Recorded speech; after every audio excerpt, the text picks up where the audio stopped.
Hello and welcome to the 6-7 Sasscast. the 6-7 Sasscast. What is the 6-7 Sasscast? I know that's what you're asking. Did we cave to the pressure of the 6-7? I Feels like it. I guess we did. I'm Gary WIPPERMAN, owner of W7 Productions, and with me, Brady Peterson, writing for Prep Girls Hoops Wisconsin, and also Patreon on my own as well. he's also 6 now. So we got 6 and 7. And yeah, we caved, but we're really here to talk about girls basketball and have a wide conversation, discussion, debate. We'll debate some, Brady. I mean, Perfect. We won't always get along. Talking about what we see in girls basketball, what we don't see, what we'd like to see, what we'd like to see more of, less of, all of those things. We're not going to get into rankings necessarily. We may at large talk about it, but I'm just not big into ranking kids and ranking players. That's just not really what I'm about. But we're going to talk about teams a lot. We're going to do a lot of comparison on teams. So expect a lot of conversation. And we're also going to talk about state of the game. So when we come back, we'll actually get into our state of the game conversation. What we've seen so far this year, what we like, maybe what we don't like as much, and what we see happening as the season kind of gets underway.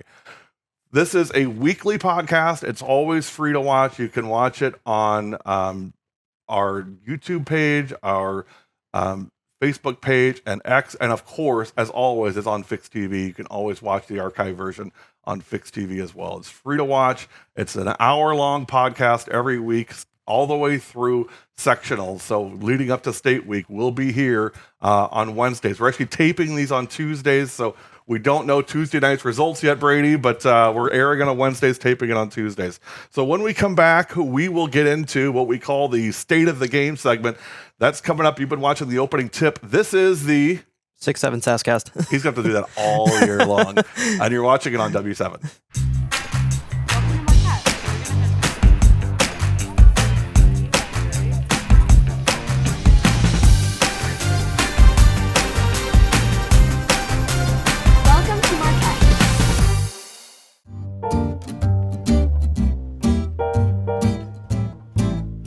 Welcome back to the 6-7 Full Court Sasscast on W7. It's Wednesday night, and it's time to talk basketball.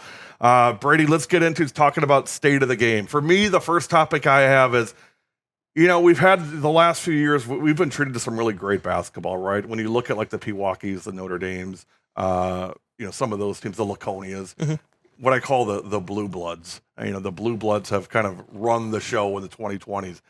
Might be seeing some changes this year as far as, some leveling out maybe overall competitively. What are you seeing so far? Yeah, and I think it's honestly a good thing overall because, for me being around high school basketball, even in Iowa and Minnesota, there's a lot of kids that kind of flutter to the same schools. So a lot of the same schools tend to be, the best teams in the state. Whereas here it's pretty cyclical.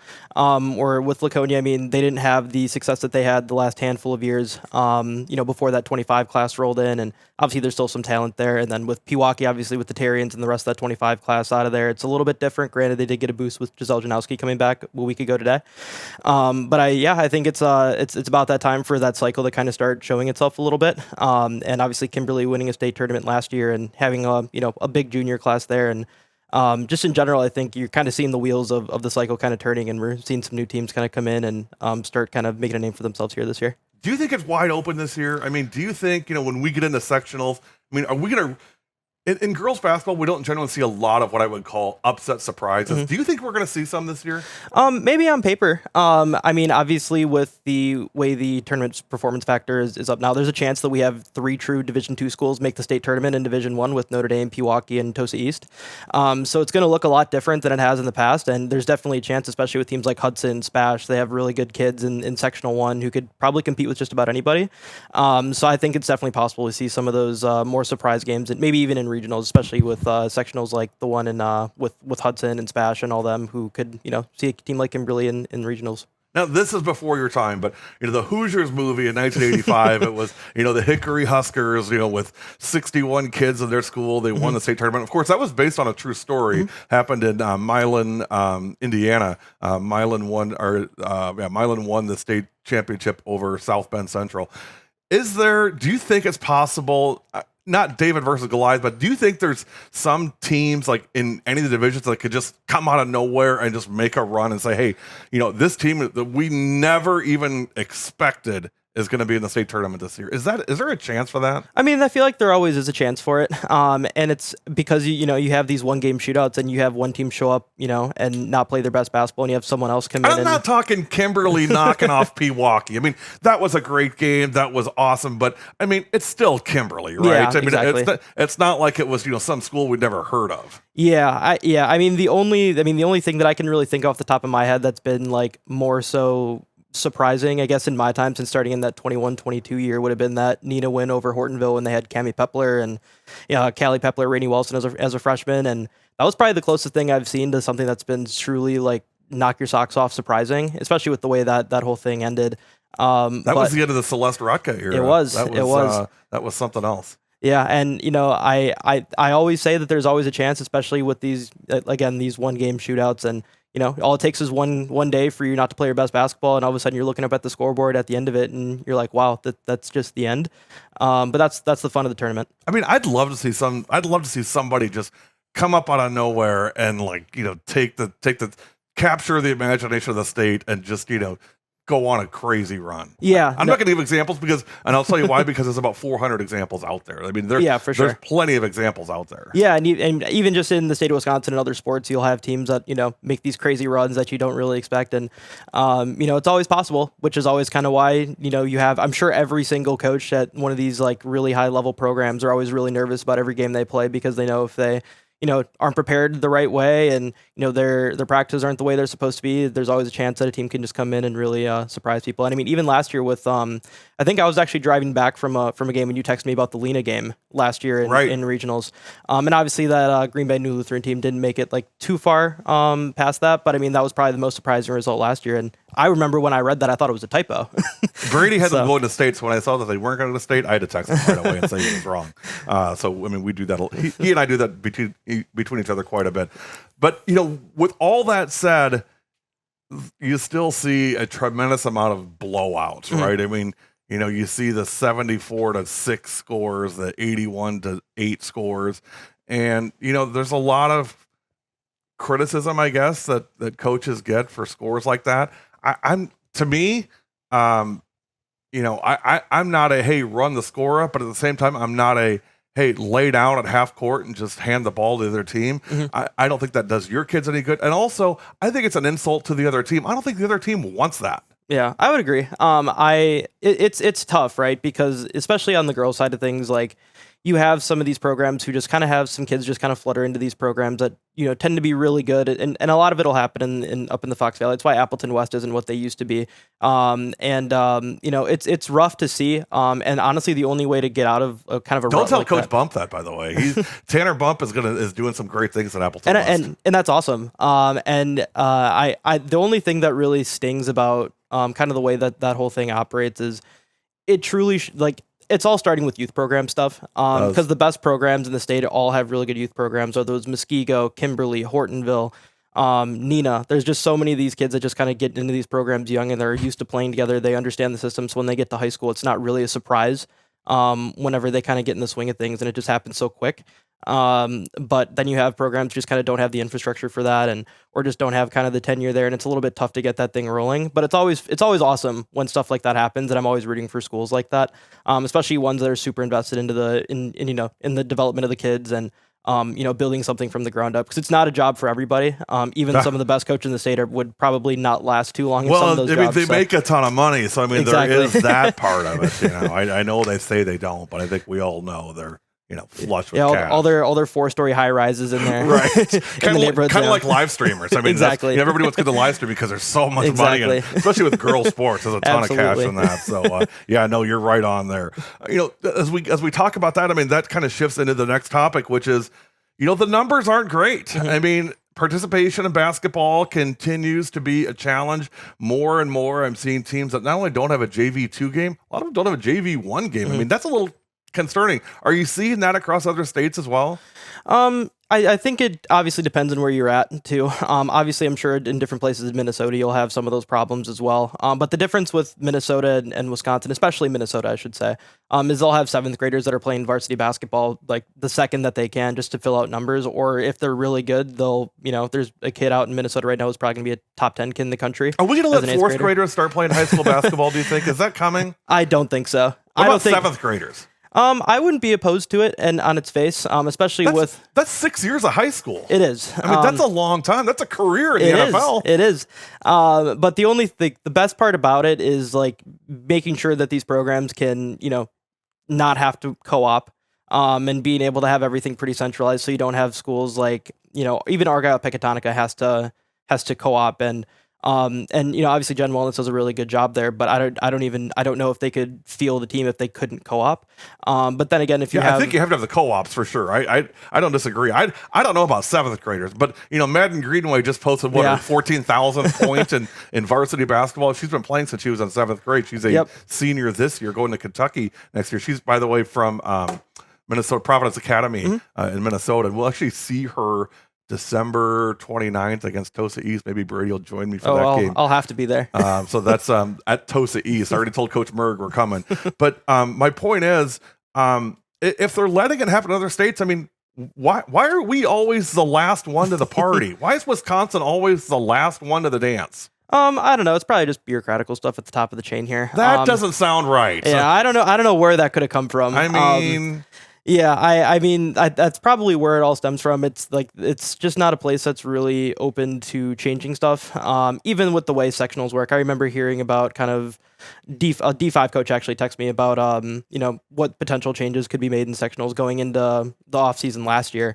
And I thought for sure, well, if Division 5 coaches are looking for, some change in the way sectionals operate around here, surely it's going to change. And, here we are 6 months later. And the frustrating part about that is, we have the same argument in the first week in March. I mean, what happens is we all blow up the first week in March, and then we play the tournament, and then everybody goes back to sleep again until the first week in March the next year. I mean, you see articles written, the great example last year, why was Kimberly, Pewaukee, all those schools in the same sectional? Yeah. I mean, which I'll be the first to say that was ridiculous. Yeah. But at the same time, I mean, how much can you micromanage that? I don't know the answer. I mean, I don't know that there is an answer, to be honest. Yeah, and honestly, it just kind of comes down to how much work people. I'm not defending the WIA. Let's just get that clear right away. That's not what I'm doing. Well, that's exactly what he's done. I kind of am a little bit, but I mean, I see the challenge, right? Yeah, I mean, for sure. It's a challenge to be able to go in and craft these in a certain way, and that there's only so much time in the day. But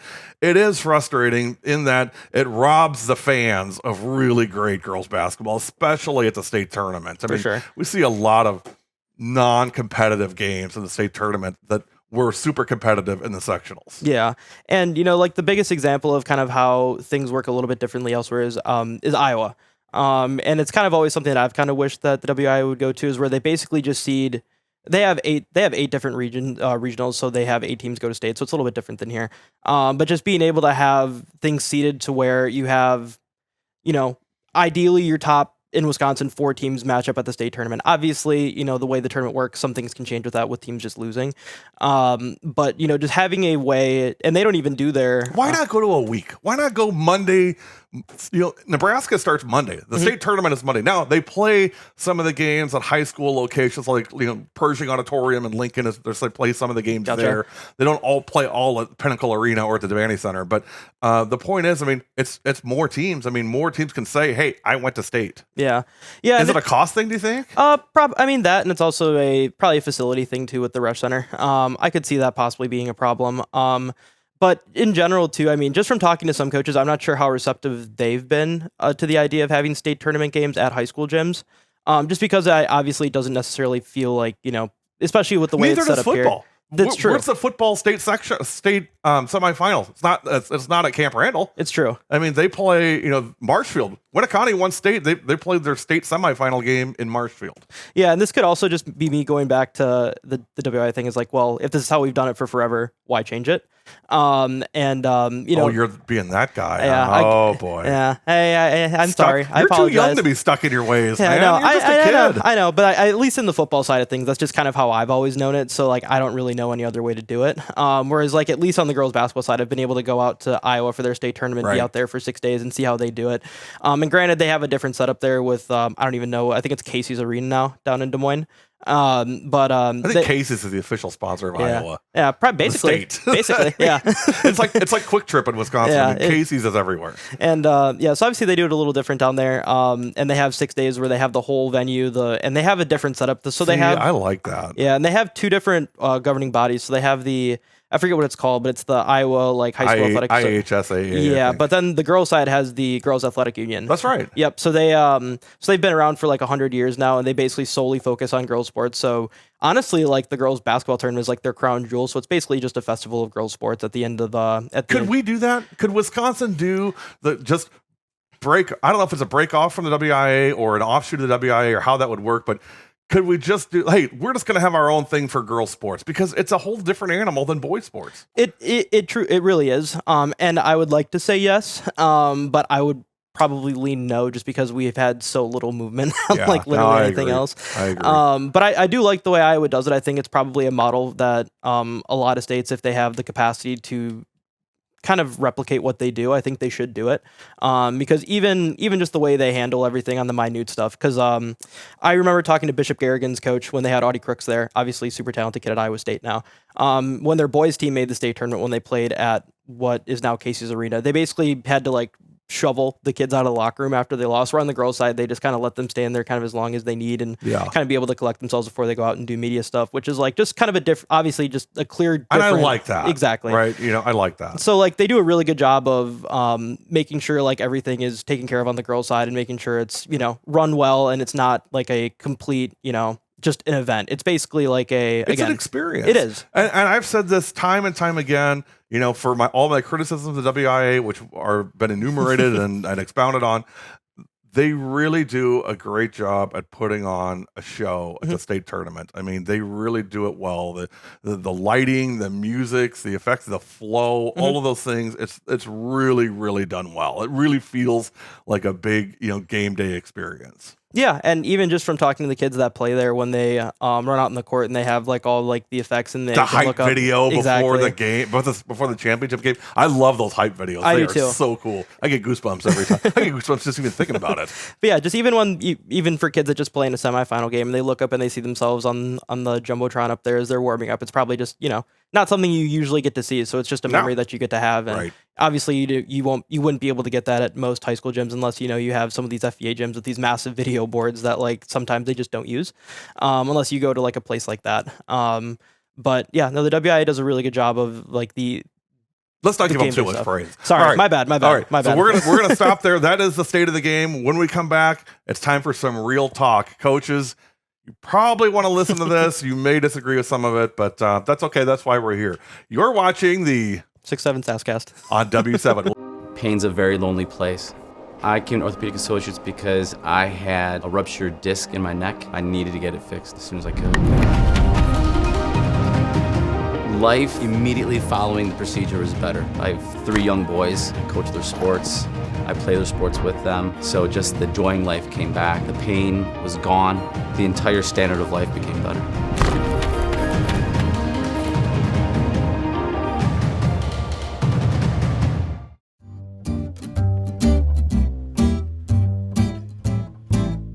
Welcome back to the 6-7 Sasscast on W7. Gary Wipperman and Brady Peterson from Girls Prep Hoops. Time to get into some real talk, Six. You ready to go? Okay, here we go. Here we go. First of all, fans.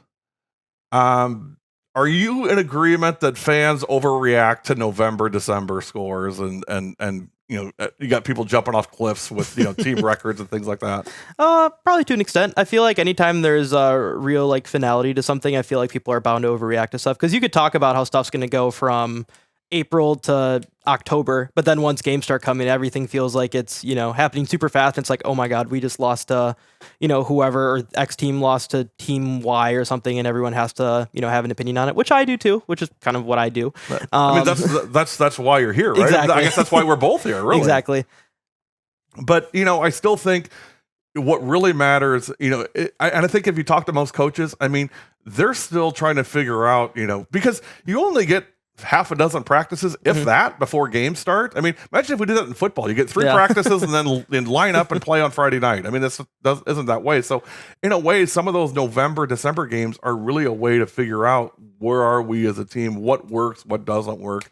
So I don't think what you see necessarily in December should, guide what you think you're going to see in February, March. Is that a fair thing to say? Yeah, I would think so. I mean, even going back to, the Notre Dame teams when they had Gracie Grass, Trista Feta, I feel like they would always play an FEA team to start the year and get beat by a Kimberly and Appleton East, or, a team like that. Then, obviously they would figure things out as the year went on, and they would finish the year with 1 loss and they would win a state championship. It felt like how that script was every year. So the best teams are always going to learn and get better from, early season tribulations, and, that'll always lead to postseason success. So the message here is don't overreact. Don't go jump off a cliff. I mean, it's early. There's a lot of things that we still don't know yet. And we probably won't know until February, March. So no overreacting when you go to those games in November, December. Don't overreact in February either, but certainly November, December. There's a lot that we just don't know. Okay, now the part that I don't think some of the coaches are going to like, but I feel like we should talk about this. I think coaches overthink keeping things secret, right? I don't want so-and-so to see we're running this 2-3 zone because, that could affect, the game, next week when we play. And again, easy for me to say outside in, and this is me outside in. It's not me saying it as a coach, because obviously I'm not a coach, but I don't understand, and maybe you can explain it to me. I don't understand. Why don't we just share everything? Why don't we just share information? Isn't this teaching? Isn't that what we're doing? Shouldn't we just be sharing film, unconstrained? Why don't we do that? Yeah, I honestly don't have a good answer for you, because even for my end of things, I was telling you before we were recording, I mean, most of my days when I go to a game, say 7 o'clock, yesterday I was in Barneveld, hour and a half drive home, and usually I'll spend, 2 hours just skimming through other games and just trying to catch up on, what happened during the day at games I'm either interested in watching, or, trying to just like evaluate kids in games that I haven't seen. And it's really demoralizing for me whenever I go to find a stream for them and it just doesn't exist. And obviously they would still stream them, because even if I go to, say, Huddle, it'll give me the upcoming streams, but if I go to past streams, it'll just be one from like 2024. So like it was there, it's just not there anymore. Are they just deleting them after games, or hiding them, privatizing them? I don't even know how the Huddle back end of things works, but I just know anyone Here's who what has, I know about Huddle. You pay them a tremendous amount of money. Oh, yeah, I think most coaches have to actually give their cars up too as part of the Huddle package. Probably kidney too. Yeah, kidney as well, right? And their firstborn. Exactly. Right? But what I don't get is, why make your colleagues go to games to watch and scout rather than just give them the film? Because ultimately that's going to help you as well. I can't imagine a lot of coaches on their night off want to go to a game in the middle of February to go watch another team if they could just sit at home and watch the film. To me, it feels like a 1977. I guess it's way before your time, but it feels like we're back in the Stone Ages. And again, the NBA doesn't do that. The college game doesn't do that. I don't understand this hiding the film so nobody sees. Yeah, I really don't. Now, either. what I do get is if you got a kid that's injured and you don't necessarily want to broadcast that, I'm okay with that. I get that. I don't think we should have to list, probables and questionables and starting lineups at the high school level. So that I'm fine with. But as far as sharing film, because ultimately, again, the kids, the college coaches want to see this film. I mean, and you're hiding it and making it not available. I mean, that's garbage. Yeah, and I mean, it doesn't pay to make college coaches' lives any more difficult than they already are. No. And I've never understood why everything's not public. I understand there's different streaming things that kind of put things either behind paywalls or things of that nature. I get it. But exactly. I get that. But everything should be able to be accessed fairly easily. If you're not, affiliated to anything in particular. And if you have a school stream, every one of those school streams should be staying up for as long as humanly possible. And I'm saying, okay, if you don't want to make it public, I can't say I get that, but all right, at least make it available for fellow coaches to go and watch. I mean, again, these are teaching type things. I mean, we want to teach the kids about what they're going to see and what to prepare for and what to expect. And, I just am, and I'm a big proponent of just, let's just share information. And at the end, then let's roll the ball out. At the end of the night, the best team wins. I couldn't agree with you more. I think you put it about as well as I. You're supposed to argue with me, Brady. Okay, let's have an argument then. Oh, perfect. So let's talk about the shot clock. Oh man, I've been cornered. Okay, so I know you're a big outspoken proponent of the shot clock. I'm going to take the other side. I'm going to take the let's not have a shot clock, and we're gonna debate that. Okay. Are you ready? As ready as I'll ever be. Okay, you give me first your argument. Why a shot clock? Yeah. So honestly, the biggest thing is, one, this is pretty much the only country where kids at the high school age level or the the prep level aren't working with shot clocks. It's not like they're the most expensive things that high school athletic departments are paying for. It's always crazy to me when I hear people say they don't want a shot clock because it's too expensive, but then you look at their football field and it's $1 million turf football field.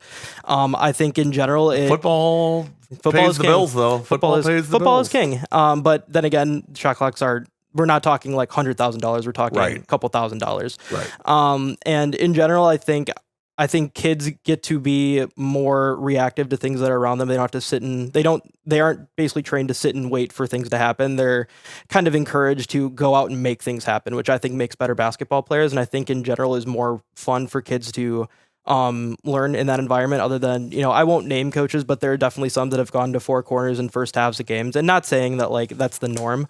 But in general, I don't think that that's fun for people watching, people playing, or people playing against. So I don't really like that aspect of things. But in general, I think shot clocks don't necessarily. The other thing about shot clocks that I think is a big misconception is that people think it'll lead to more scoring, which I don't think has really been bore out in the numbers in places that have it. I think what it does is it rewards teams for playing really good defense. For a team like Brookfield East, for instance, they are at a disadvantage playing their 2-3 zone without a shot clock, but with a shot clock, they would probably give up less than 40 shots a game. Just because they're really difficult to play against. And I think in general, I think teams should be rewarded for playing good basketball. And I think shot clock leads to good defensive teams being rewarded, and also encourages teams to be more decisive and direct offensively. Okay, so that's your argument for it. Let me give you an argument against it. First and foremost, high school basketball is about development, not entertainment value. So you hear this, well, gee, the four corners offense is boring and it's boring to watch. And, I don't want to see teams, just holding the ball. Well, for the most part, I don't think stalling is necessarily a huge problem in this state. I think what you're seeing is, coaches trying to teach spacing, trying to teach passing, trying to teach development, trying to develop these kids and develop their systems. And so when you put a shot clock in, you don't get better. You just have to decide faster. And in an atmosphere where you're trying to teach kids, we don't give them a 2-minute shot clock on on algebra tests, right? I mean, they get time to actually go through it and learn it and do it. To me, a shot clock puts a limit on that, on their ability to learn, because hey, in 35 seconds, that clock's going off. And so, no matter where you are, you've got to be ready to shoot. Also, I think it punishes teams that are, it further separates the haves and the have-nots. If you're a really good team, I don't even need a shot clock. I'll give Oostburg. Oostburg doesn't need a shot clock, right? I mean, Pius doesn't need a shot clock. They definitely don't. Right. Okay. So if you're putting a shot clock in, especially in some of their conference games, you're penalizing the other team and you're making it more difficult for them, and you're widening that gap. I don't know that the shot clock solves that. I think that gap isn't necessarily because of anything that's going on the court. I think most of it is stuff that's off the court. So unless you solve the stuff that's the off-court stuff to kind of balance out a playing field, I don't think that'll ever really change. I think in terms of the development side of things, I think you develop better with a shot clock than without one. I think you get development. I don't think you get development. I think you get chaos. That's what I think. I think you get chaos with a shot clock. I think, but I would you've argue, got to do something every 30 seconds. I would argue that basketball in its in any form is going to be a chaotic game, whether you're stalling or whether you're not stalling. I think in general, for the way that people have developed around the world basketball wise, I think that everything has always been directed toward, hey, you don't hold the ball. You should be thinking what you're. It's the same thing with baseball in a sense, where you should always be thinking what's coming next if the ball were to come to me. And I think that's what leads to a lot of these, international kids that are really, really good, or international teams that have been getting better and better. They're not necessarily trained to be like, hey, you have this individual trainer where you do X, Y, and Z, and you're going to develop skill wise. Whereas like in terms of what you're doing in, like for the Serbian national team on the men's side, they don't necessarily have people who are doing all this crazy stuff with the ball, but they are really effective. And I think that's kind of what leads from developing with a time constraint, then whereas you get here, there's obviously a lot of places that do have shot clocks here, but in our state in general, it just unfortunately doesn't have it. At least in my eyes. Isn't learning how to manage a lead a skill? Isn't that a skill that you can learn? I think you can do that also with a shot clock as well. Because I think in general, like preserving a lead, you can do with or without a shot clock, and I think. I think we've talked about if just going to the college side of things, like the Minnesota Maryland game a couple weeks ago on the women's side, where Minnesota gave up a 9-point lead in 30 seconds. I think Maryland did obviously an incredible job getting turnovers, but I think being able to get that last stop because there was 35 seconds on 35 seconds on the game clock, 30 seconds on the shot clock, them being able to not have to keep doing that makes their lives a lot easier, and also puts the onus on the offense to actually continue to actually play offense instead of just trying to run a clock out. Well, let me take that a step further. I talked about Oostburg not hitting a shot clock. Oostburg played Beaver Dam on Saturday night. I don't know if you watched that game or not on W7. Little plug for W7. But so Oostburg, I agree. I mean, they like to run the ball. Beaver Dam, one of the things that I thought they did really well was be patient and get good looks. I think Coach Jilka does a nice job in teaching the kids that. And you know what? A shot clock would have stopped a lot of those looks, because it was sometimes 3 or 4, 5, 6 passes around the perimeter. They weren't stalling. They're just looking for the right opportunity. I mean, when you put a time constraint on it, I mean, that's not strategy. That's just making the strategy faster. Yeah, I mean, I see what you're saying, but I think in general, the way that basketball operates, pretty much everywhere but here, would suggest that it's probably a little bit crazy to be like, hey, like limiting possessions is a real thing that you can do, with or without a shot clock. But I don't think that everything should be skewed for a team that tries to have 20 possessions a game, have the best chance to win or compete in games. I think it's just a little bit. It's trying to, again. We talked a little bit about the way the WI kind of doesn't change things. So I don't think we'll get one in the near future. But I don't want to hear this. Well, gee, it costs $900 to buy a shot clock, and we got to train somebody how to. Yeah, I mean, I get what you're saying. That to me is not a real argument. I mean, I get it. I guess I get in the practicality of things it is, but in a for or against, that's not an argument. An argument is, what does it do to the development? And to me, again, the biggest thing I see is it punishes the have-nots and rewards, or at least is neutral to the haves. Yeah, I would say everything is probably pretty negative toward the have-nots in the current way that high school sports in general operates. But I think in general with, at least at the high school level with shot clocks, again, like I talked about the example of Brookfield East being rewarded for playing great defense. I don't think the notion that offense, like I don't think that most good, like Beaver Dam in general probably doesn't need a shot clock. I don't think many of them are many of their possessions are going over 35 seconds. So you're making my point. What you're saying is, for the most part, we don't really need a shot clock.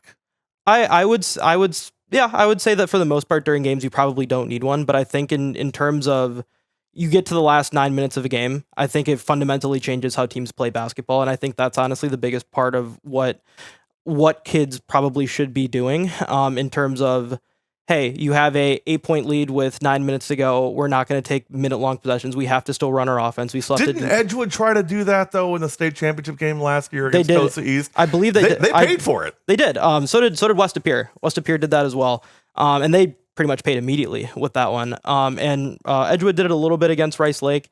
But in general, I think honestly, I don't know why you would do that, especially at that level when you're playing really well. But that's a decision, right? It why, is a decision. Why take that out of the coach's hands? Why I just in my view, the way that basketball is played, if you go to Minnesota, you go to Iowa, the Dakotas. I mean, even so, there's so many states now that do it. But then Let's again, not compare the Dakotas. All right, I mean, my bad. I'm with you, Iowa, Minnesota. Don't throw the Dakotas in. Well, I think that Sorry, honestly, Dakotas. I mean, but then again, like, all the coaches over there love the fact that there's a shot clock. I don't think that you'll find a consensus anywhere, anywhere that, coaches wish they would go back to not having one, which I think is pretty telling on how the game is being played in places that do have shot clocks. Even in like small places, like even in smaller communities like the Dakotas, or, like the Dakotas. or Iowa or Minnesota, it doesn't really seem like it's really caused too much of a problem up there. And honestly, it's probably been better, at least in terms of what high school coaches have really said about how things have operated over there, and they seem to enjoy it.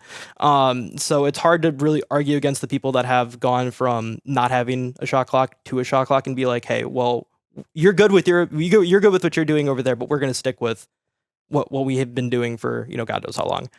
Quite a while since Naismith and threw the peach basket up. Well, I don't know that we solved anything, but it was a good conversation. Yeah, I would agree. When we come back, we're going to talk teams and storylines that we're watching as we get into December and holiday tournaments, all that fun stuff coming up. You're watching 6-7 Sasscast on W7. We'll be back.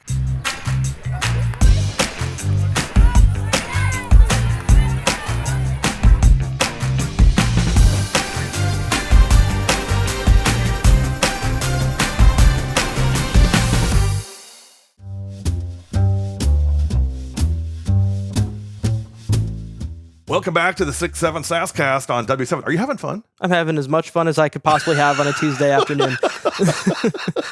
I don't know how to take that. All right. Okay. All right. Let's get into talking about teams that really have stood out to us, storylines that have stood out to us. And we're going to this will be quick hitters. We'll do 1 minute on each of these. And Brady and I will take turns. I should say 6 and 7 will take turns. 6 and 7 will take turns here. So 6, you're first. Give me your first team that stood out for you so far this year. Yeah, I'll start with Hudson. They came down to the Kettle Moraine Thanksgiving Showcase, which unfortunately didn't have a second day due to some weather. But they got Olivia LeBlanc back for the second time. She's torn her knee apart twice, which is really unfortunate. But she's come back really, really well. Playing awesome basketball, is really good against Menominee, really good against Whitefish Bay. Just caused a lot of problems for them, and they just have a lot of depth. Devin Larson's a really reliable point guard. Jaden Matazinski's up to her old tricks and kind of getting a little bit better as time goes by. And then they have Gretchen Witten in the middle, who's been really, really reliable, and Libby Bart's taken a step. I think that's a team who's going to compete for the BRC title and going to be a real sneaky team in Sectional 1 and Division 1. Time. All right. Pius. I am shocked. Well, maybe not. I'm very surprised. What I expected to see from Pius was a physical half-court team with the Jacksons underneath, and especially with a Campanato and Wiechek and Miranda all graduating. I'm like, okay, well, that backcourt, they're going to figure a lot of stuff out. They've figured out a lot of stuff already. Shalinda Spector has been fantastic so far this year, as has Maricela Rivera. I have been super impressed with Pius, and they're I believe in one of the polls they're ranked number 1 or in your poll. You have us number 1, don't you? I do. Number 1. So I really, I shouldn't be surprised. Scotty Herrick does a fantastic job, and no surprise he's utilizing the talent that he has in the best possible way. And not saying they don't miss those 3 guards from last year, but the learning curve was a lot less than what I thought it was going to be, and the upside on Spector is way higher than I thought. I mean, way higher. I was way off on how talented she is. So Pius is my first team. All right, who do you got? I'll go with Spash. I think that they have a lot of really good individual talent in Jada Soybert and Leah Awe, who are both going to be playing Power 4 basketball by the time they graduate. But I think the other pieces have really stepped up for them. Ellie Strong has been a really reliable secondary ball handler who can knock down some shots. And then you have Lydia Johnson, who's going to go to Bethel after this year, and she's been a really solid 4 for them, who's been able to be physical, can do a couple different things out there for them. And obviously having maybe the high school coach with the most basketball acumen of anyone in the entire state, Janelle McCarville, is probably not the worst thing in the world either. But then again, Don't get a big head, McCarville. Yeah, exactly. I know you, Janelle. But then I would argue that in terms of just high school production right now, they have arguably the best kid in the state in Jada Soybert. I mean, anytime she steps out in the court, she's going to give her team a chance to win. The Hortonville one was a little bit rough for everybody there. But in general, with what she can do from all three levels offensively and her ability to pass, I mean, she's going to be a kid who averages over 20 and probably 5-6+ assists. And I think with her, you're always going to have a chance to compete. And, having a kid like Leah Awe, who's super long and athletic, can just really make some problems for teams around the basket defensively as Can well. Spash make it to the Rash? I think it's definitely possible. With a kid like Jada Soybert, anything is possible. When you have the best kid on the court in your sectional, and, anything is really possible on that end. And I love Janelle McCarville, by the way. She, I got to watch her play in person. It was amazing. Her, like you said, her basketball acumen is just off the charts. Okay, Kettle Moraine Lutheran. And I got to give you credit. And God, I hate doing this too. I hate giving you credit for things. But you told me in the preseason, watch out for KML. I'm like, what? I said, Luring graduated, Leffel graduated, Swallenberg graduated. I'm like, what are you even talking about? There's no way they're going to be back. Well, they're pretty good. Yeah. That the Mayer kid inside has been a great physical kid for this KML team. Coach Walls just kind of reloaded. I mean, and they have some kids that played JV last year. And this was my conversation earlier about development. I mean, they are a fantastic development program. I mean, they really do it the right way. And I was so impressed with the games I saw from KML. I'm going to see them again a couple times, once against Brookfield East at the end of the year in their new. Have you been to their new field house? I just went there for their Wisconsin Lutheran game. How is it? Incredible. Yeah, it had to go up like a weed. I never even saw any kind of construction over there. I haven't seen anything. I've talked to Joe Griefkes, the athletic director. I mean, we're coming. I can't wait to see it. We'll see them twice in a week at KML both times, but really impressed with KML. Okay, who do you got next? I'll go with Eau Claire Memorial. We'll stick up in the northwest part of the state. And I think that Nora Kling is one of the more underrated kids in the entire state. 5'11", super athletic kid. I mean, she plays in Europe soccer-wise too. So she's all over the place. Crazy athlete. Maybe one of the more athletic kids that I've seen come through the ranks the last couple of years. And she's kind of finding her footing on the basketball side of things. Just really, really, really talented. Double-double when I watched her play against Bash. And just her ability to, get to the mid-range area and just elevate over almost anybody that guards her is really tough to guard. And then they just have they're another team with a lot of depth. Rhea Shaw is a really good defensive point guard. They have a couple younger kids, Ava McCarthy in particular. She had a really good game when I went up to go watch their season opener against Spash, and super comfortable. Evelyn Bass had a couple of really good games for them after that. I mean, they're just a lot of really solid kids up there.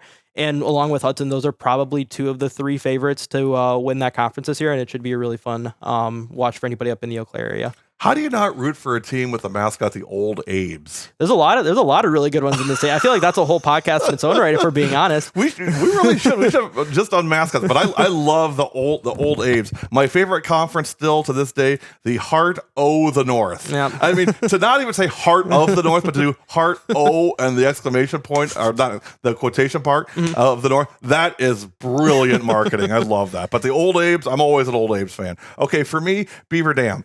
I'm going to say, first of all, I don't think they played their best game Saturday. And credit Oostburg for the way they played. I thought they were fantastic as always. They lost Kinsley Ketterhagen. We're going to see what the fallout from that is. But getting back to Beaver Dam, I think that the upside is way bigger than what you saw. I saw them 2 other times. They look great. Of course, it wasn't Oostburg they played against, but when that team gets running, Lucy Gonzalez just did not have a great. The outside shooting was just not great from Beaver Dam. But with all that said, they are such an athletic team. They have so many great athletes. Lucy and I love Shea Marie Ashley and Emma Jolka and Natea, of course, Donaldson. I mean, there's a lot of talent on that team. I think better keep an eye out on them. I think that they're tougher than what people are giving them credit for. So, again, even though they didn't play their best on Saturday, I'm still a big buyer on Beaver Dam. And for me, I'm going to stick up in Eau Claire, and I'm going to head on down the road to Regis. I think Regis is really good. I think they're really young. They start 2 freshmen, one being a 6'5" post kid, Evelyn Borcherding, who is all of 6'5". And they have a really good backcourt with LMA Cooper and another freshman, Gemma Gardeau, who's going to be a really, really good kid up there for the next 4 years. And those two just bounce off of each other so well. LMA Cooper is maybe one of the more entertaining point guards to watch in the state. She's as quick as anybody. Yeah, she is fun to watch. Yeah, she's incredibly quick, and she's gotten better and better over the last handful of years. She's a much more reliable shooter than, the kid that we saw at McDonell her freshman year when they went to state. And then Gemma Gardeau has been one of the leading scorers in the freshman class so far this year. And I mean, then you have a bunch of kids like Izzy Riker, who's a perfect glue kid for what they do. And in general, I think they're probably going to be one of the best teams in Division 4. And when you have a kid like LMA Cooper who can just create open shots at any point in time, they're going to be really tough to beat. Okay. My last one, it's going to be actually two teams, a 6 and a 7, so to speak. Winneconne, Xavier. So Winneconne, first of all, they beat Xavier a couple weeks ago. That game was at Winneconne, 62-61, if I recall the score on that one. It was, they lost to them in sectionals last year. I saw them play over the summer. I saw the Krolls all play together from Xavier in the summer. They looked so good. I mean, so good. They're moving up to Division 2. That's tough. First, Winneconne. Grace Mitchell having a great start to the year. Great start. Harper Neese a little slow getting going, but I think she'll figure it out. Jada Kaiser also a little slow from the outside, but again, I think she'll figure it out as well. Ari Reed's having a nice, good start to the year. I think the upside is really strong in this Winneconne team. Xavier. I'm just heartbroken, Brady. I'm heartbroken about Joy Kroll and El Kroll not being able to play this year with ACL tears after all those three girls have went through to get to play together, and they got to play together for one game. It's kind of like if you've seen Field of Dreams, it's like when the old guy gets to go up and do one at bat, and then he gets to go off the field and be the doctor. To me, that's what that was like. It was like, oh my gosh, we got to see them. We get to see one game of what they could really be, and then it was all taken away again. So, I love Coach Van de Hey. I love Xavier. I think they're gonna be okay. I know they're gonna play D2, but you know what? I think there's opportunities in D2. I think with some of those D2 teams moving up to D1, I think don't sleep on Xavier yet. Don't sleep on this team. Bryn Kroll is a pretty darn good basketball player. Yeah, she's not going to St. Cloud State for no reason. Right, exactly. Okay, give me your last one. I'll go with Rice Lake. I'm going to stick up in the BRC, and I think they have arguably the most talented kid in that senior class. You love her, don't you? Yeah, you she's been great. Yes, you just don't find many kids that are 6'3" with the athletic tools that she has, and she's been incredible to start her senior year. I mean, she's averaging like 34 points a game or something like that. She just broke her the school record that she set last year and scored 47 on the road against Eau Claire North. Hasn't really shot the ball as well as she would have liked to probably yet. And they won that game at Eau Claire North without their second best kid who's going to Green Bay, Addison Schmidt.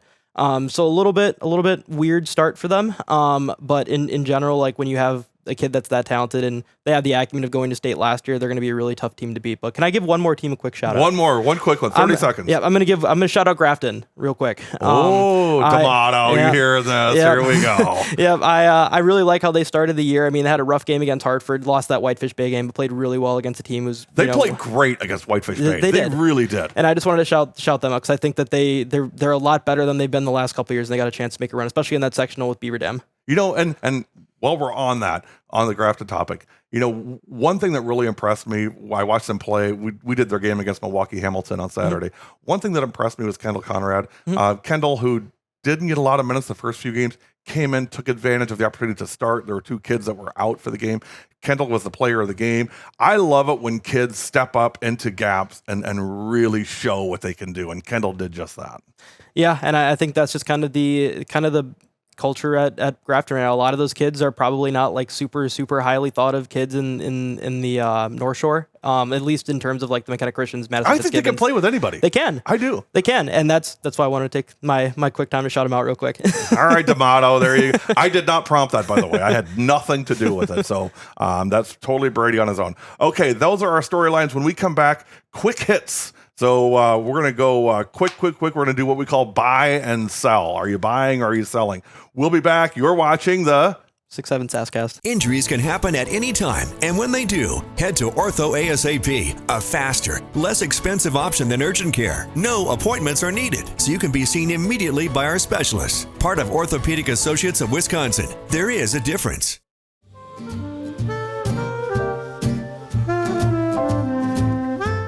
Welcome back to the 6-7 full court Sasscast on W7. Now the segment we call Quick Hits. This is our buy and sell. Okay, so I'm going to give you my buys. So if these were stocks, these are ones I'm buying. Brady, we're going to switch back and forth again, just like last time. Okay. My first buy, big games. I love that the coaches are actively looking for great matchups. And I'll give you the example that always comes to mind for me, Pewaukee. Jim Reuter will play anybody, anywhere, anytime. He would play the Badgers if he could. I mean, I love what happens is the players get rewarded for it. They get to play in big games. The fans get rewarded for it by seeing really, really good games. Arrowhead, same way. Notre Dame, same way. I mean, we've seen a lot of really top matchups to start. So I'm a big buyer on big games. More. Do more. What do you got? Yeah, I'll say in terms of the players and spectators, obviously buy. For me, I kind of like going to the gyms that are really small. Love it. Yeah, I love going to places that are off the beaten path. Like I was at Brookfield Academy for a game against Catholic Central. That's a nice week. gym. It is a nice gym. Yeah. But Michigan won sectionals there. They went to state playing at Brookfield Academy. I do like the box they have there. Yeah. At Brookfield Academy. Yeah. But for my purposes, I'll say sell, because I do like watching a bunch of teams that a lot of people may not be going to watch, because you never know what you're going to find there. Okay, next. I'm a big buyer on Mary Merg popcorn rankings. That is phenomenal. She, if you're not following her on X, make sure you do. Coach Merg from Tosa East. She will put out her review of concession popcorn from all over the state. It's a must read. I'm a huge fan of Merg and her popcorn rankings. What are you a buyer of? Yeah, I have to buy that too, don't I? Like, you gotta buy it. Honestly, Merck should probably get a tax write-off for the donations. Is that right? Right. Here's what I hope. I hope she gets popcorn free. At this point, if Merg comes into your gym, you're giving her free popcorn. She's not paying for it. I don't know, but I don't know if you can try to sway the opinion like that though. Like, is that truly? She probably wouldn't let you give it to her. She'd probably insist on paying for it. Yeah, I could see that too. Yeah, I could. You know what? Her wife makes amazing cookies too. Oh, I just got that experience last weekend. My wife, I brought some home last year that she made. My wife still asks, "Are you going to any Tosa East games? Is there going to be cookies at all?" I still get asked about that. All right, what do you got? So for me, I would like to buy non-conference matchups. I want more non-conference matchups. Yeah. I think just seeing a bunch of teams who don't see each other that often, I think creates very interesting like road trips. Exactly. Yeah. And I'm already driving anyway, so it's not even a road trip for me. Not West Bend going to Grafton. I mean, that you're talking about that is a non-conference matchup now. I know, that's what I'm saying. But that's not what you're looking at. I mean, you're saying, hey, Grafton, go play. Again, I use the Tosa East example. They went and played West Salem last year. They drove all the way out to West Salem and played them. Yep. I mean, you're talking about games like that. Yep. I mean, I would love to see a De Pere Grafton home and home. Oh yeah, because just one that comes at the top of my head. You hear me? I hope he does. But yeah, I always like non-conference games against very unusual foes. Yeah. Okay. Staying on the Tosa East theme, I'm a big buyer in Tosa East girls basketball. I know they're in D1 now. I know it's going to be competitive, but Micaiah Litza is just the real deal, man. She just is. I'm a big buyer of Tosa East girls basketball. I'm so excited to see them play against Providence Academy end of the year and see what this team is really made of when they get to go against Madden and what's Madden's sister? Beckett. Oh, Beckett Greenway. Right. So I'm looking forward to that. Okay. What are you a buyer of? I'm going to just buy Pewaukee as a whole.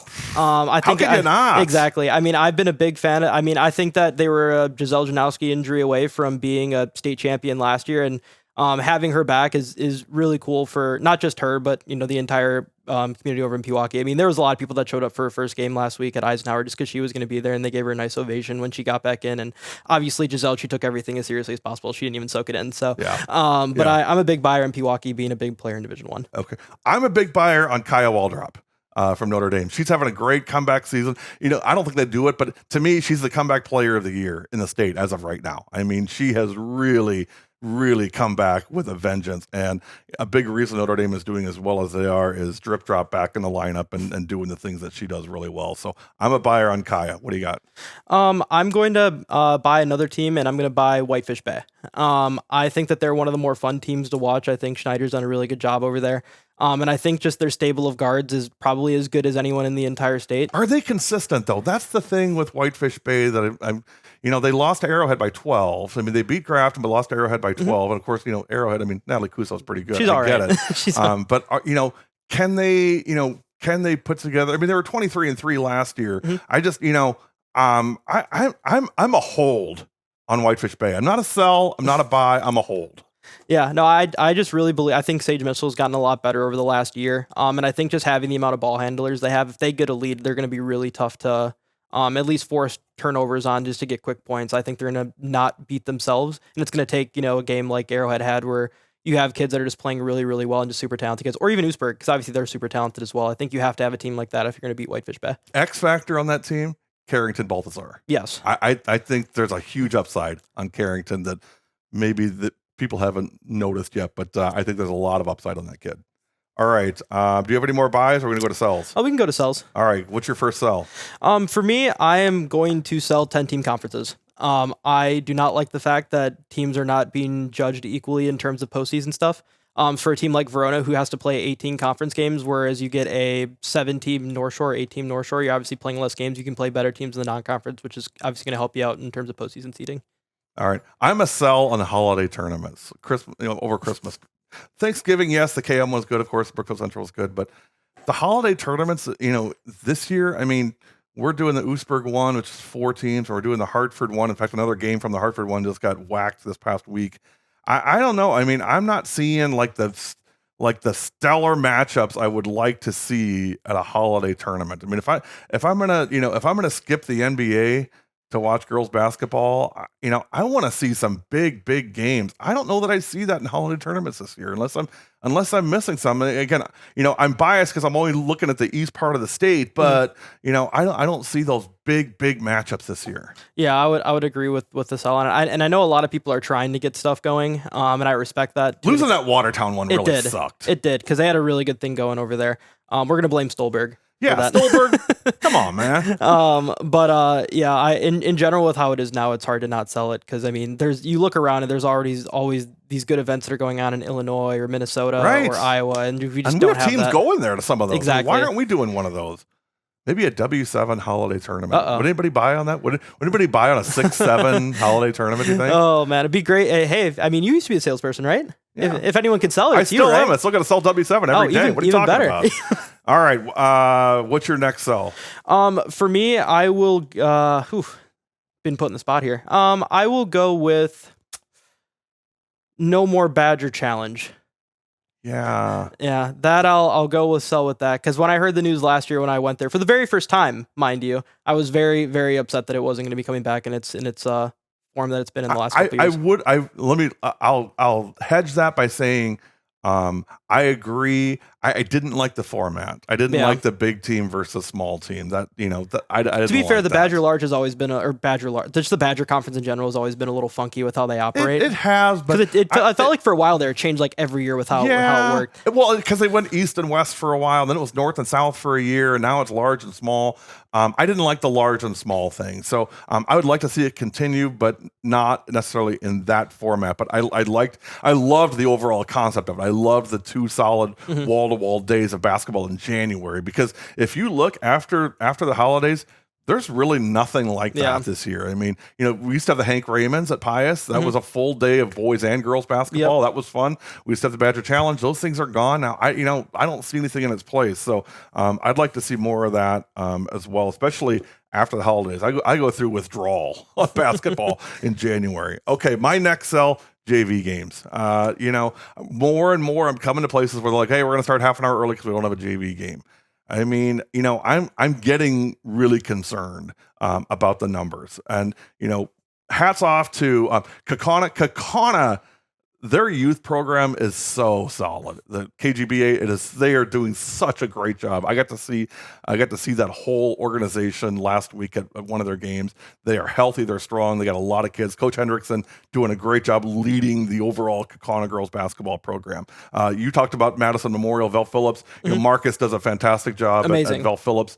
They have a great program, but overall, I don't like the trend I'm seeing, especially in JV girls basketball, that we're seeing less and less of it. We got to do something. Maybe it's, I don't know. Maybe it's more tournaments, more exposure. I don't know, but I'm concerned. All right. What's your next sell? I'll go with just sectionals in general. That's a huge sell. Yeah, I think it's crazy how teams just kind of move about in there without any real rhyme or reason. I mean, even for a team like Kimberly, it feels like they've bounced between sectional 1 and sectional 2 for God knows how long now, and I don't know why. It's not like their school is moving. So in terms of geography, I don't know what's forcing that to change, and and I don't think many people really like the way sectionals work unless they are truly benefiting teams. And honestly, even those coaches are probably like, yeah, we understand that this is probably a problem. Brady, why not do a reseeding at sectionals? Why not just have your regionals? Because I get the whole argument. Oh my God, we don't have to drive the student athletes 57 miles to a. I get that, right? At the same time, I've still seen Nina go to Superior, right? Yeah. I mean, so it's not like it doesn't exist. But here's my point. My point is, why not just do regionals and then at sectionals do a 1 through 16 and sectionals and play a tournament style like that. And we forget this whole, well, they're in the Fox Valley, so those 4 teams, forget the pods. Yeah. And just give us regionals pods, and then sectionals just as sectionals. Yeah, my favorite story was back when I believe City Figlinski and Liv Peterson were still at Appleton West. I believe they traveled to Chippewa Falls. Yes. For a regional quarterfinal, and then for a regional semifinal, they traveled up to Superior in the span of a week. So, I mean, that sectional is always going to have brutal travel. Did they get to fly at all? I mean, I don't think so. They're not an Oshkosh team. Oshkosh may have been able to get you out of Oshkosh. What's the downside of reseeding at sectionals? There's not really much of one other than geography. Yeah, I mean, and even then, I feel like you can still use some common sense with some of that stuff. Couldn't you use common sense? Couldn't you group them like what the NCAA tournament does? Mm-hmm. Couldn't you group them into pods after you've seeded them and say, okay, these 2 games are going to be played at X. These 2 teams are going to be played. These 2 games are going to be played at X, and just bring some common sense to it. But at the end, what happens is when it's all said and done, you get 4 great teams in the state tournament. That's the upside. That's where the fans win. That's where the players win. That's where the coaches win. It's not that argument of, and I get you're going to still have arguments. I get it. If you do 1 through 16, teams that seeded 11th are going to be pissed saying I should have been seeded 7th. I get that. But you're not putting Pewaukee, Kimberly, Hartford, Homestead all in the same sectional.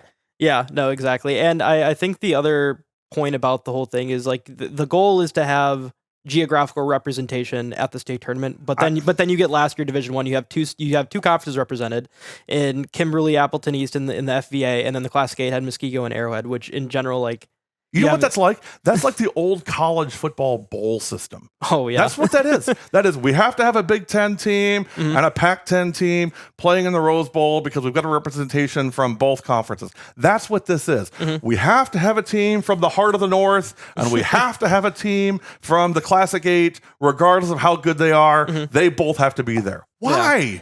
Why? Yeah. Does it really affect tickets that much? Does it affect ticket sales that much? What if? To be fair, if I were wanting to look at ticket sales, and I live in Classic 8 country, I would probably not want Classic 8 teams at the state tournament because in general, their student sections are probably worse than most of the D5. Well, I think you see that at the D1 level across the spectrum. I don't think it's a Classic 8 problem. I think it's a D1 problem. You don't have. And this is what I've always loved about D3, 4, and 5 is the town turns the lights off and leaves and comes to the game. I love that. I grew up in a small town, as John Mellencamp would say. I'm all for that. I don't know what you do at the D1 level, but you're generally not going to get the Brookfield Central band kids to go to a basketball game at the Resch Center. I mean, you're just not. Yeah. Now you'll get Mishicot kids to go to Mishicot games because they live and breathe that stuff. I don't think it's a geography issue. Now, with that said, Arrowhead and Muskego in the semifinals last year, kind of a blah game. I mean, it was okay, but as far as statewide appeal, and I get it. I get you want statewide representation, statewide appeal. But at the end of the day, don't you really just want the best basketball you can get? Isn't that really what you want? That's going to geographically, it wasn't much fun, but boy, was that a fun game. Wasn't that Muskego Arrowhead game a fun game? Yeah.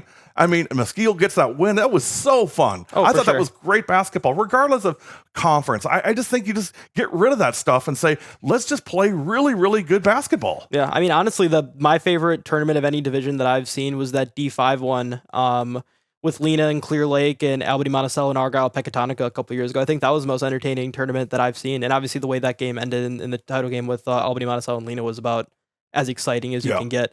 And then Abby Hollis. Yeah, exactly.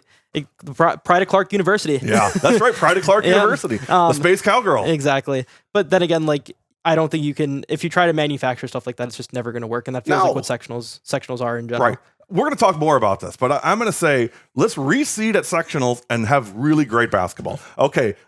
Your last, what's your last sell? My last sell, I will, this is a tough one. I will say, I know you had one down, and I really want to say it. I'll say conference realignment. Yeah. I've just gone 2 realignment ones for myself, but I just hate the idea of conference realignment. And nothing has ever really made sense to me in terms of conference realignment. But you know, I'm going to drill into one specific instance. I mean, I know this isn't the only one, but to me, this is the one that hurts the most. I loved the East Central Conference. Oh yeah, I thought it was so great. Waupun, Kettle Moraine Lutheran. You know, Winneconne was in there. Just a fun. Kewaskum was in there. Was Ripon in there too? Ripon was in there. I think Plymouth was in. Yeah, Plymouth was in. Just a fun regional conference of really good teams and really good competition. Well, now you send Winneconne to the Bay Conference. I don't like that. I don't necessarily have anything against the Glacier Trails Conference. I like the fact that the West Bends got out of the North Shore. I think it was, very demoralizing, a lot of the games that they played. So I like where the West Bends ended up. I miss that conference. I liked that conference a lot. I'm sad to see it go. Yeah, and I think in general, I think conference realignment stuff just kind of alters kind of what the culture is like in sports in general in whatever school you're in. Because I remember, so I went to Catholic Memorial, and obviously football is a little bit of a different entity to himself, but I mean, if you look at like a Catholic Memorial football game from 10 years ago to what it is now, like there's just nobody there. And you're not playing the schools really that you should be playing. And even on the girls' side of things, when you have schools like Waupun, with their great class that they had with, the Alsmas, Kale Peterson, Gracie Gopalan, who are all playing scholarship basketball now. It's like a Hall of Fame roster. Exactly. And they had a tradition of playing Kettle Moraine Lutheran every year. And I remember when I called a game with you there and Tim came up to us like, yeah, we haven't won here in like 4 years. I feel like you lose a lot of that when you start changing stuff up like they've been. Yeah. I wish that there was just a way where you could just have conferences set and you just kind of let it sit and just kind of let everything marinate in itself. And obviously you can't do that just because everything changes. Like you talked about the West Bend schools. Obviously, like they're not really a North Shore team compared to most of those other programs that are in there. So I understand things have to change, but conference realignment stuff is just always leaves me with a sour taste in my mouth. Yeah, no, agree. Well, we're gonna leave it there. That is the episode 1. I guess, do we call it 101? Like the pilot? I guess this is the pilot episode. Episode 101 of the 6-7 Full Court Sasscast. We'll be back next Wednesday. If you have topics you'd like us to talk about, or are we going to have guests? Should we have guests? I mean, we have to vet them. We have to vet them very thoroughly. Make sure that they're welcome. You're not going to come in and talk for an hour about the 2-3 zone defense. I mean, you better bring some sass with you. That's what this thing's all about. But if you're interested, or if you know a good topic for us to chew on, let me know. Email here on the bottom of the screen. Feel free to email me and let me know. For Brady Peterson, I'm Gary Wipperman. You've been watching the 6-7 Full Court Sasscast on W7. Have a great rest of your week. And why do we do this again? Oh, yeah, for the girls.